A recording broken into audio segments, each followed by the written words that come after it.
my time will come and it'll be wonderful for me. I knew it inside, and then I got Once Upon a Mattress, which did it for me. She made millions laugh, but one haunting moment from 1977 still stops Carol Burnett cold. For nearly 5 decades, this TV legend has refused to revisit a single episode, an episode so powerful it rattled her cast, stunned her crew, and left a mark even she can't erase. What could make America's comedy queen turn away from her own work? What happened that night behind the bright studio lights that no one dared to joke about afterward? Stick around, because we're diving into the story that fans rarely hear and Burnett refuses to relive. Here's why Carol Burnett still won't face the one episode that changed everything: perfectionism that defined her career. Carol Burnett's legendary career wasn't built on talent alone. It was shaped by an intense, lifelong perfectionism that set her apart from many of her peers. From the earliest days of her stage work through her rise to television royalty, Burnett became known for her unrelenting commitment to refining every performance. Whether she was rehearsing a musical number, testing out a sketch, or preparing for a live show, she approached each task with a seriousness that surprised even seasoned colleagues. Unlike many stars who relied on instinct and charisma, Burnett believed in deliberate craftsmanship. She would stay late, run lines repeatedly, and even reblock scenes if she felt comedic timing could be sharpened. For her, good enough was never good enough, a philosophy that elevated the quality of every project she touched. A key part of Burnett's perfectionism was her dedication to studying her own performances. She developed a habit of watching playbacks and reviewing footage of her sketches, musical routines, and monologues. Burnett wasn't watching for ego or praise. She was hunting for flaws. She paid close attention to timing, phrasing, and delivery, constantly asking herself whether a pause should have been longer, a gesture bigger, or a reaction softer.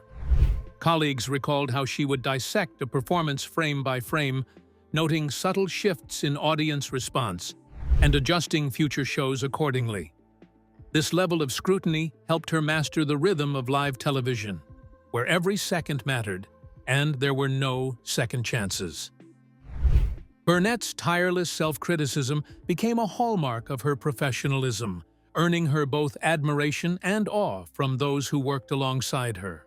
Of course, there were some stories that came bubbling up from behind the scenes at the Carol Burnett show, and those tended to demonstrate just what a stickler she was. Writer and actor alike would testify to Burnett's unrivaled ability to remember even the most insignificant details. A missed cue, a stuttered word, perhaps even the laugh of an audience member who was a beat off. Said her colleagues, she was not a tough or demeaning person, but she expected from others the same precision that she herself demanded. Those rehearsals sometimes tended to run on and on because Burnett wanted every aspect done to the bone, from how to block a scene to where to place a prop. Whispers of the fact that she even made personal notes about each sketch in order to trace audience response patterns throughout different tapings were more whispered with respect than condemnation. Those very high standards Burnett set would create a culture in which excellence was not optional. It was the norm. Be that as it may, her zeal for self-examination broke one glaring exception. After the filming of that scandalous Gong Show sketch in 1977, it was reported that Burnett would never concede to viewing it again. Though Burnett's usual habit was to view playbacks of her performances, she drew a very bright line with this one. Rumors speculated that she thought the performance had taken something from her that she didn't want to relive. More than one crew member has disclosed that while Burnett was proud of the technical success of the sketch, she had no interest in performing it again, even when probed during retrospective interviews. It was one of the few times that perfectionism was compromised by personal boundaries. Evidence that, for Carol Burnett, mastery of craft also meant knowing when to step back. That same relentless pursuit of perfection behind the scenes would soon spark tensions no one on set could ignore. Harvey Cormans' walkout. By the later seasons of the Carol Burnett show, the enormous success and relentless pace began to take a toll behind the scenes. The show, which had started as a joyful, groundbreaking variety program, had evolved into a high-pressure machine that demanded perfection week after week.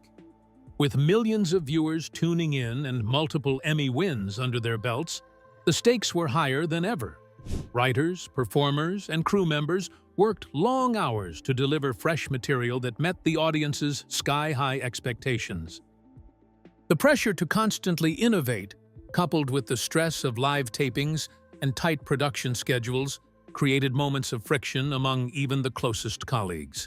What had once felt like a family at the show's outset was now occasionally marked by tension and fatigue. One of the most famous flare-ups came during a particularly difficult week, when Harvey Corman abruptly quit the show. According to accounts from staff and cast members, Corman, normally known for his professionalism, became irritable during rehearsals. He reportedly voiced his frustrations to Burnett, saying that he was no longer happy working on the show. The confrontation reached its peak when Corman, after a heated exchange, slammed his dressing room door in Burnett's face. The shocking moment stunned those nearby, as the two stars had long shared a close working relationship. Rumors spread quickly around CBS that Corman's departure was permanent, and that Burnett felt both personally and professionally betrayed by the outburst. The narrative, nonetheless, took a turn from predictable to the unpredictable. Corman, during that same weekend, eventually spent time reconsidering his decision and got in touch with Burnett to express his regret. Well, Burnett did open the door for reconciliation, but with a funny clause. According to reports, Corman was told that New Year's would be brightened by her presence at the studio on the following Monday morning, while skipping and whistling if he really wanted her back. True to his word, Corman stepped off the CBS elevator that Monday, skipping and whistling, much to the amusement of the cast and crew. As a testament to her spirit of forgiveness and humor, Burnett got a plaque made for his dressing room reading, "Mr. Happy-Go-Lucky." The lighthearted resolution of a serious dispute reinforced Burnett's leadership style as firm but compassionate. The episode ultimately charted escalating pressure put on producing a hit show at the height of its fame. As time went on, it became ever more challenging to keep the material fresh and the performances lively. The Corman incident was more than a personal clash. It was symptomatic of the emotional fatigue from maintaining success at such unreasonable levels. Creative risks, grueling production schedules, and a burdened legacy dammed the river on which even the most seasoned pro could break now and then. Eunice echoed Burnett's life.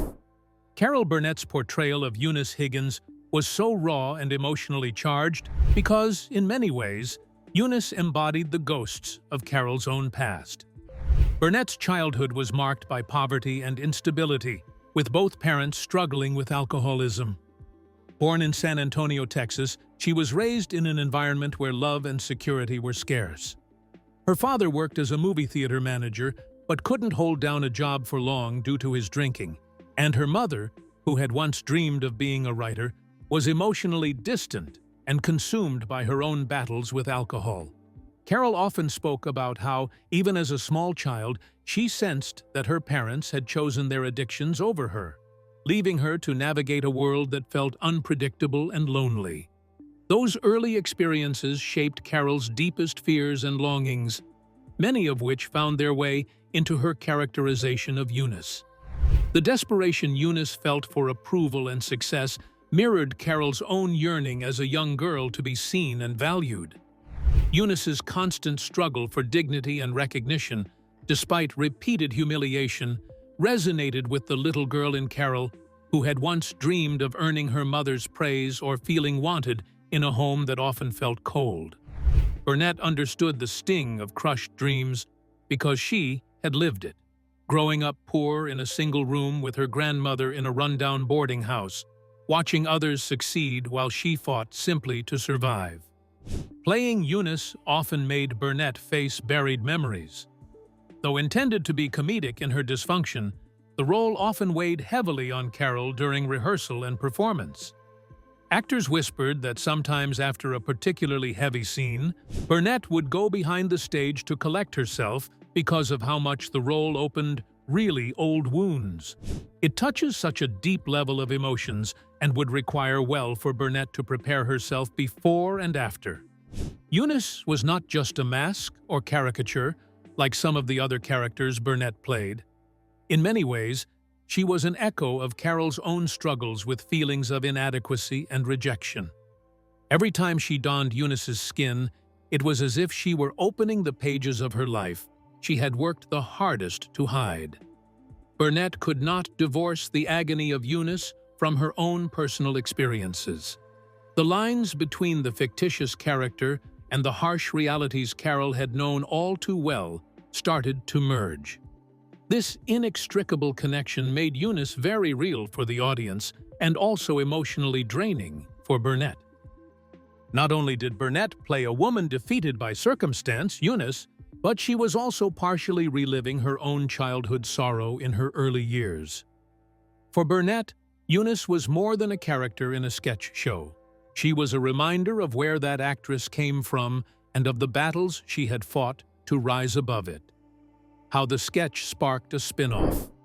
The family sketches from the Carol Burnett show left such a strong impression on audiences that it was only natural they would spark interest beyond the variety format. These segments, featuring Carol Burnett as Eunice Higgins and Vicki Lawrence as Mama, tapped into something unique.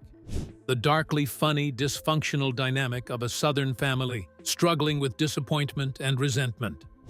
The characters felt so real and distinct that producers and network executives saw potential for deeper storytelling.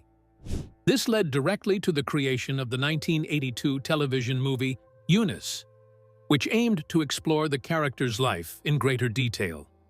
Unlike the short sketches, the TV movie provided a more expansive look at Eunice's relationships and hardships over the years, allowing Burnett and the cast to develop richer emotional arcs for the familiar characters. The success of Eunice as a standalone TV movie helped set the stage for Mama's Family, a sitcom built around Vicki Lawrence's character. The show shifted the focus from Eunice to Mama Thelma Harper, placing her at the center of the family chaos. The sitcom format allowed for new situations and characters to enter the world originally introduced in the sketches. Burnett initially supported the move to develop the spin-off, seeing it as an opportunity to give these well-loved characters a new life and reach audiences in a fresh way.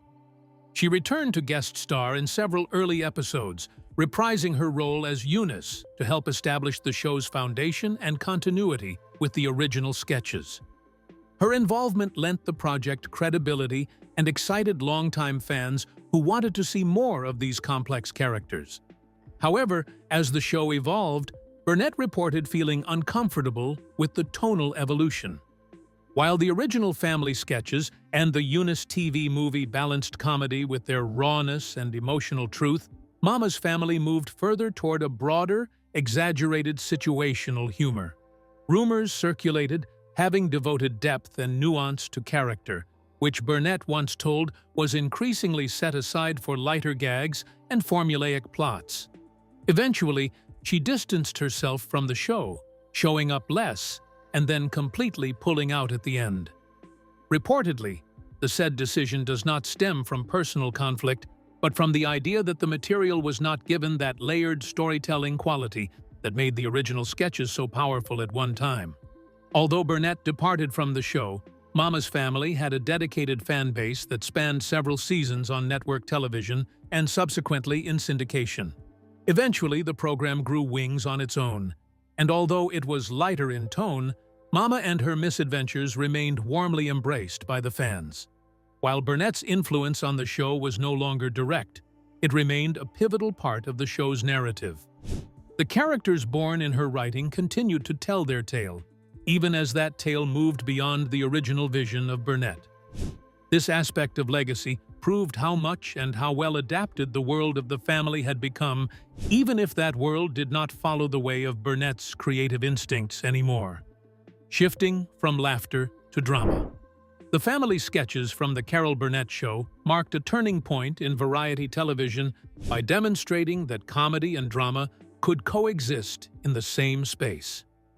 The show had long been celebrated for its humor and musical numbers, but when the sketches featuring Eunice, Mama, and the rest of the dysfunctional family appeared, they introduced a new layer of storytelling. These segments, and particularly the infamous Gong Show moment, took risks that few variety programs had attempted before. Instead of relying solely on laughs, they explored deeper emotional truths and the quiet heartbreaks hidden beneath ordinary family interactions. This willingness to veer into dramatic territory while remaining within a comedy format encouraged other writers and performers to consider pushing boundaries in their own variety programming. By blending humor with raw emotion, the family sketches set a precedent for mixing comedy and drama in sketch formats. The tonal shift was bold for a genre typically built on light entertainment, and it proved that audiences were capable of engaging with more complex material during a variety show.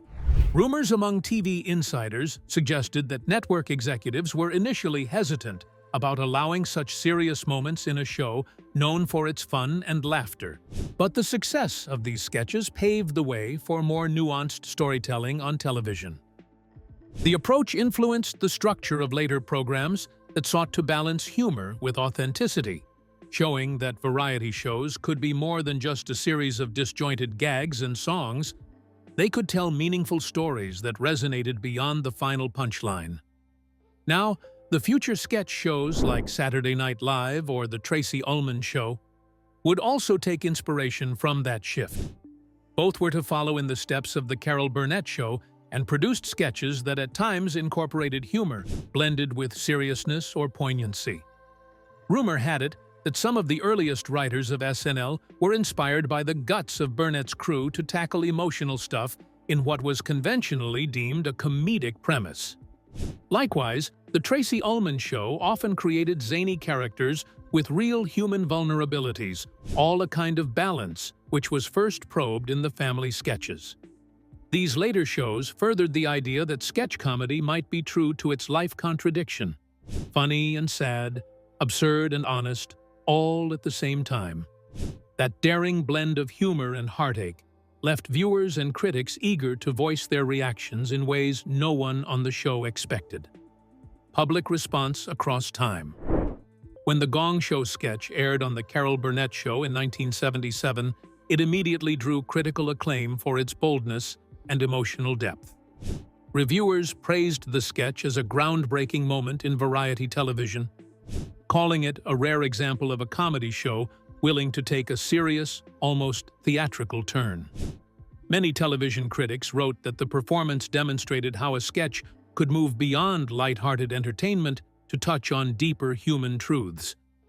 Newspapers and magazines highlighted Carol Burnett's courage in allowing such material to air on a program best known for its slapstick humor and musical numbers.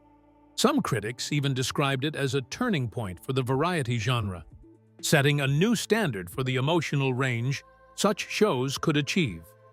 The audience response was equally pronounced.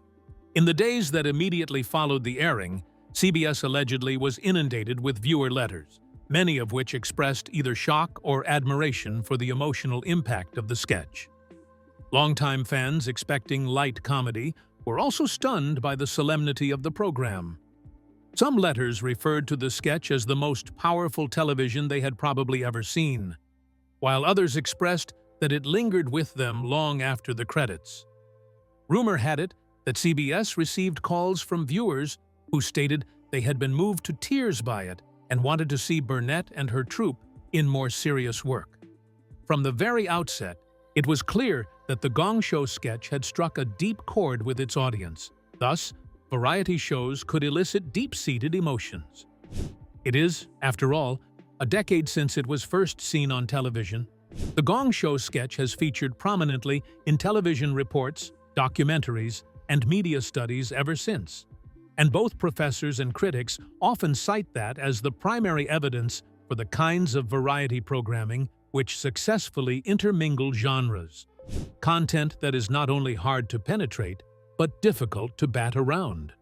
The sketch appears in various compilations of television history in which it is lauded as a pioneer in breaking convention and stretching the boundaries of a comedy show's ability.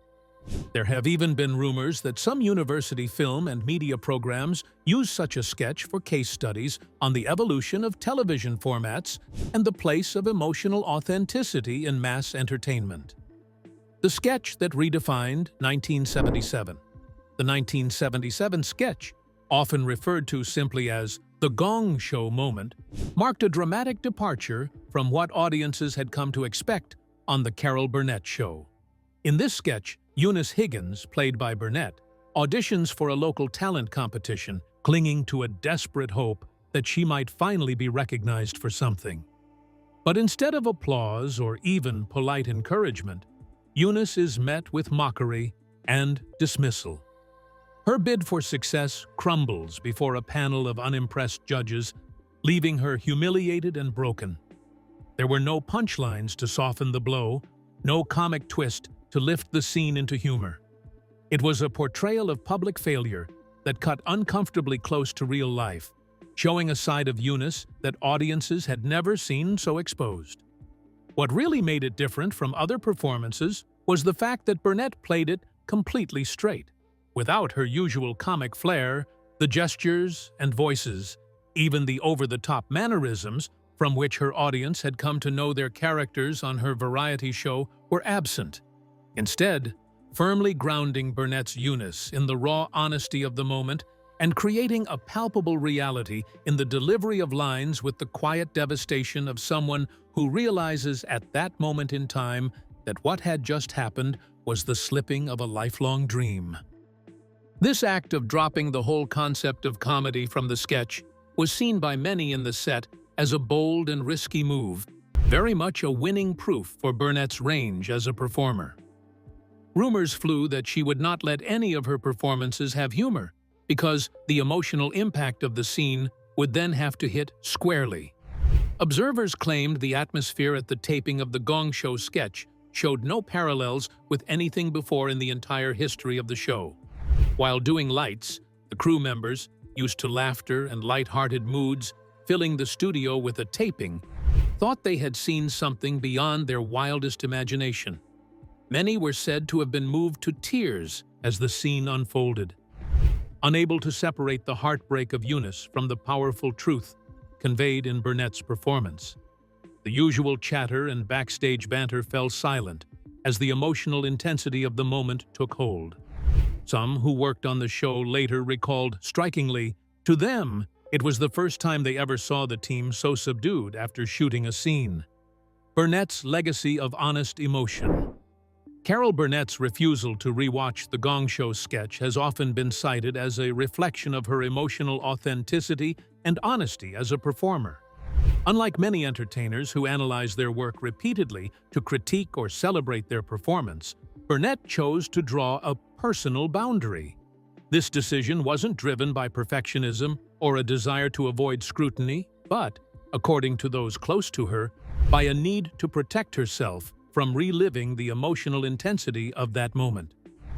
Rumors among colleagues suggested that Burnett viewed the sketch as too raw, too reflective of genuine heartbreak, to revisit without reopening old wounds. In doing so, she showed that vulnerability wasn't just something she portrayed on stage. It was something she respected in herself. One of the rarest accomplishments in Burnett's career was to balance comedy with deep emotional undertones. She brought laughter to audiences with slapstick, mimicry, and clever repartee. Yet, quite distinctly, she also presented pain in a manner so raw and genuine. The duality with an inclination toward showing the cracks in her facade was what added depth to her legacy. Burnett not only portrayed characters with pain, here she allowed people to witness someone so accustomed to laughter bearing her own heartbreak. The conjecture drifted at times among a few peers in her field. How could she afford such exposure? when by then, most of her contemporaries were busy concealing their vulnerability behind constant laughter. Fans and television historians have come to view one of the greatest glories of Burnett as her openness. In Burnett's case, the decision to acknowledge how some performances took an emotional toll has elevated her stature as an artist of depth and substance. People admire her sense of timing, her musical talent, and her humanity. According to analysts, the fact that Burnett allowed herself to show little pain and hold up a moment of glory for her where many stars seemed occupied in projecting an image of emotional fortitude that left no room for the frail and vulnerable side to show is one of the factors that set her apart from her contemporaries. Some have suggested that this honesty has even led a newer generation of performers to embrace emotional complexity instead of hiding from it. Ongoing rift with daughter Erin. In 2025, reports surfaced highlighting Carol Burnett's ongoing struggle to forgive her daughter, Erin Hamilton, despite a legal restoration of visitation rights. Radar Online published a detailed account in February of that year describing how Burnett remained cautious and emotionally guarded, even after Erin regained the ability to visit her son, who had recently turned 18. According to these reports, the tension stemmed not from a single incident, but from a long, painful history marked by challenges surrounding Erin's past behavior. While Burnett had fought hard to protect her grandson through legal avenues, she reportedly found it difficult to reconcile with Erin on a deeper personal level. Rumors suggested that Burnett feared opening the door to full reconciliation might jeopardize the fragile stability she had worked so hard to build for her family. The hesitancy shown by Burnett has been because of her continuing fears about the possibility for him to get back into the habit. Erin had always been in the limelight for her fight with substance abuse, and Burnett had been coming forward and stepping into the breach over moments of crisis to snatch custody of her grandson for his own safety. Close sources have reiterated that Burnett's priority is about creating a safe, stable environment for the boy, even at a distance from Erin. Rumors fly that Burnett fears that any sign of renewed closeness might communicate mixed messages or maybe even cause further strain with already delicate family dynamics. While there was no public comment from Burnett directly addressing these concerns, those familiar with the situation described her as a grandmother determined to protect the next generation at any cost. Reports indicate that the emotional distance, as ever, persists between Burnett and Erin despite the legal changes permitting more contact in their lives. Although visitation was facilitated, insiders have shown it as polite and yet strained. It has been reported that the once warm and affectionate ties have been eroded over the years and transformed into a communication that is rather guarded. According to some reports, Burnett was definitely hopeful that trust could be accomplished through time. However, she felt the need to see real, lasting changes before allowing her daughter fully back into the family inner circle. The scars left by years of anxiety and heartbreak have not easily healed, and both women continue to negotiate a complicated, precarious path toward healing. Amid all the serious headlines, an unexpected viral moment soon reminded everyone of Burnett's timeless charm: the Wordle cheating scandal. In May 2025, Carol Burnett found herself at the center of an unexpected and lighthearted viral moment, thanks to a playful segment on Jimmy Kimmel Live.